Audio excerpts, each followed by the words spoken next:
अस्सलाम to all viewers, मैं हूं जवेरिया और आप देख रहे हैं मेरा channel easiest way to learn. आज पढ़ने जा रहे हैं MGT 613 प्रोडक्शन ऑपरेशन मैनेजमेंट। सबसे पहले आप लोगों को इंट्रो देना चाहती हूं कि मैं हूं जवेरिया और तमाम अपनी डिग्रीज़ को हायर CGPA के साथ अचीव कर चुकी हूं। 3.5 ईयर से तमाम स्टूडेंट्स को टीच कर रही हूँ। जो भी इंटरेस्टेड है ऑनलाइन क्लासेस के लिए कॉन्टैक्ट डिस्क्रिप्शन में ईजीली कॉन्टैक्ट कर सकते हैं। चलिए जी, लेक्चर स्टार्ट करते हैं। लेक्चर 23 है। यहाँ कहा जा रहा है quality management can be understood only if you are able to understand the term quality. Quality management जब समझ में आ सकते जब आप क्वालिटी का एक जो है डेफिनेशन समझ लें। Quality basically as a determinant of revenue has been often neglected. People tend to associate quality with high price of the product और item they want to purchase. Okay, यानी कि कुछ लोगों की साइकी होती है कि अगर कोई चीज़ महंगी है तो वो उसको खरीदते हैं। क्यों? क्योंकि वो कहते हैं इसकी क्वालिटी अच्छी है, आई थिंक, जब इसकी प्राइस ज़्यादा महंगी है। और आगे यहाँ पे इन्होंने कहा हुआ है कि this is an incorrect statement. The debate between American and Japanese philosophy prove that quality is offered free of cost and this prime source of revenue और प्रॉफिट। जापानीज और अमेरिकन के दरमियान पूरी डिबेट बताई गई है कि क्वालिटी सिर्फ फ्री ऑफ कॉस्ट पे ऑफर की जाए basically, and is a prime source of revenue और प्रॉफिट। यानी कि मेजर चीज़ जो प्रायोरिटी होनी चाहिए किसी भी प्रोडक्ट को सेल आउट करने की, तो उस पर क्वालिटी अच्छी हो और उसके बाद तभी अगर क्वालिटी अच्छी होगी तो आप उस पर रेवेन्यू अर्न कर सकते हो, इनकम आपकी अच्छी आएगी, प्रॉफिट आपका इन्हांस होगा।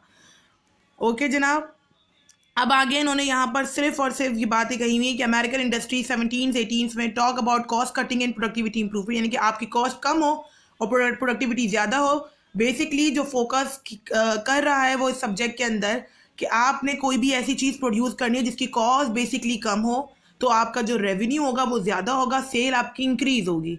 तो बेसिकली इस पूरे सब्जेक्ट के अंदर वो फोकस यही कर रहा है कि minimum cost, higher sale and higher profit. Okay जी, when Japanese manufacturer entered and occupied the American market, the only thing that made their product and services better than American was the concept of quality। ठीक है, जब Japanese के जो manufacture किए हुए product थे जब वो मार्केट में गए तो अमेरिका से इसका जो कंपटीशन था वो बेसिकली कॉन्सेप्ट ऑफ क्वालिटी पे था कि जो प्रोडक्ट जो थे उनके वो सुपीरियर गए थे बिकॉज ऑफ क्वालिटी। MCQs बेशतर आता है। अच्छा जी, इवोल्यूशन में बेसिकली मैं पढ़ूंगी क्वालिटी मैनेजमेंट में, मैं पॉइंट नंबर 2 पढ़ूंगी क्योंकि यही इंपॉर्टेंट है। फ्रेडरिक विंस्लो टेलर जो है वो फादर ऑफ साइंटिफिक मैनेजमेंट कहलाए जाते हैं।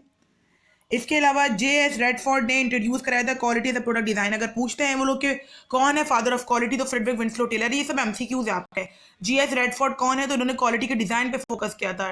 1924 में W Shewhart basically Bell technology introduce करवाई थी। स्टैटिकल प्रोसेस कंट्रोल चार्ट किसने डेवलप किया? शीवर्ट ने किया। ये भी आपके MCQs हैं। HF George and HF roaming, इन्होंने बेल टेक्नोलॉजीज को इंट्रोड्यूस करवाया था 1930 के अंदर। ओके, और 1950s पर आऊंगी क्योंकि 1940s के अंदर बेसिकली बेल टेक्नोलॉजीज का जिक्र किया जा रहा है यहाँ पर। 1950s के अंदर क्वालिटी अश्योरेंस का कॉन्सेप्ट आया था जो क्वालिटी गुरुस ने दिया, डिमिनिंग, जोरिन एंड फिगेनबॉम। तो बेसिकली आपने इन सब चीज़ों को, फिगेनबॉम, ये सारी चीज़ें वो साइंटिस्ट है बेसिकली जिन्होंने क्वालिटी अश्योरेंस पे कॉन्सेप्ट दिया है। तो आपने जस्ट इनको MCQs के लिए हाईलाइट करना है, इंपॉर्टेंट है।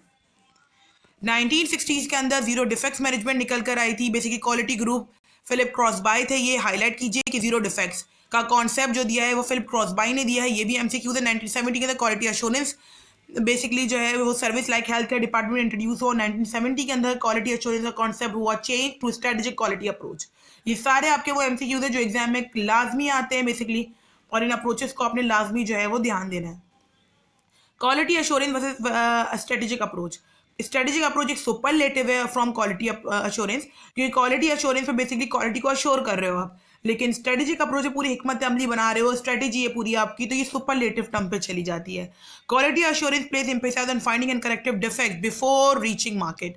यानी कि क्वालिटी एश्योरेंस में बेसिकली फोकस किया जाता है इसी चीज़ के ऊपर कि आपने जो चीज़ बनाई है बेसिकली अगर उसमें कोई गलती है तो आप उसको सही करो, देन फिर आप उसको मार्केट में भेज दो। उसके बाद यहाँ पे ये कह रहा है कि स्ट्रेटेजिक अप्रोच इज प्रोएक्टिव है, फोकसिंग ऑन प्रिवेंटिंग मिस्टेक्स। यानी कि स्ट्रेटेजिक अप्रोच एक ऐसी अप्रोच है बेसिकली जो फोकस करती है preventive mistake, basically focus on to reduce defect to minimise affect. ठीक है, यानी कि कम से कम बेसिकली डिफेक्ट्स आने चाहिए, जबकि स्ट्रेटेजिक अप्रोच के अंदर बेसिकली ये फोकस है कि आप चीज़ बना लो, अगर कोई गलती होती है सही करके फिर भेज देंगे मार्केट में। लेकिन स्ट्रेटेजिक अप्रोच वो प्रोएक्टिव अप्रोच है जिसके अंदर कोई गलती की गुंजाइश नहीं, कम से कम डिफेक्ट्स होने चाहिए, कम से कम गलती निकले, क्योंकि पहली दफ़ा ये चीज़ सही बनाओ, ये स्ट्रेटेजिक अप्रोच का बेसिकली फोकस होता है। Do things right for the first time is a major basic ingredient of strategic approach. आप चाहें तो मेरी यही वर्डिंग वहां पर डिलीवर कर आ सकते हो। क्वालिटी गुरुज की बात की गई है यहाँ पर। Shewhart father of scientific quality control है। डिमिनिंग ने 14 पॉइंट्स दिए, हाईलाइट करते जाइए जो मैं आपको पॉइंट्स दे रही हूँ। जॉर्डन जो है वो qualities of fitness for use concept दिया है। आर्मैंड ने बेसिकली क्वालिटीज ऑफ फील्ड और टोटल का फंक्शन दिया है। क्रॉस बाय ने zero defect qualities of free को दिया है। Kaoru Ishikawa present the fish bone diagram, cause effect diagram दिए, और Genichi Taguchi basically robots design दिया है। ये जो मैंने पॉइंट्स आपको कहे हैं ये सारे आपके एमसीक्यू से क्वालिटी के रूल्स के हवाले से 5 नंबर का एक क्वेश्चन आ जाता है, तो आपने सभी के बारे में बताकर आना होगा।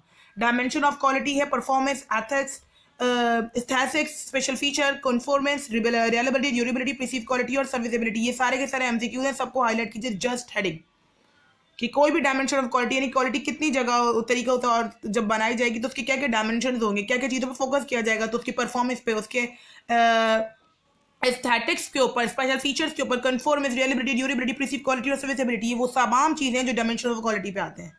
आई होप कि आपको मेरी डिस्क्रिप्शन अच्छी लगी होगी, जिस तरीके से मैंने आपको कॉन्सेप्ट वाइज एक एक चीज़ को क्लियर किया है। अगर आपको मेरा ये चैप्टर अच्छा लगा है एक्सप्लेन करना तो मुझे जरूर कमेंट सेक्शन में बताइएगा, तभी मैं मजीद जो है आपके मोटिवेट होकर आप लोगों को रिकॉर्ड करके दूंगी। इस चैप्टर में जो जो चीज़ें इंपॉर्टेंट थी मैंने हाईलाइट कर दी है। इंशाल्लाह नेक्स्ट वीडियो में अगर आपकी अप्रिसिएशन रही तो ज़रूर आपको नेक्स्ट वीडियो मिलेगी। Thank you.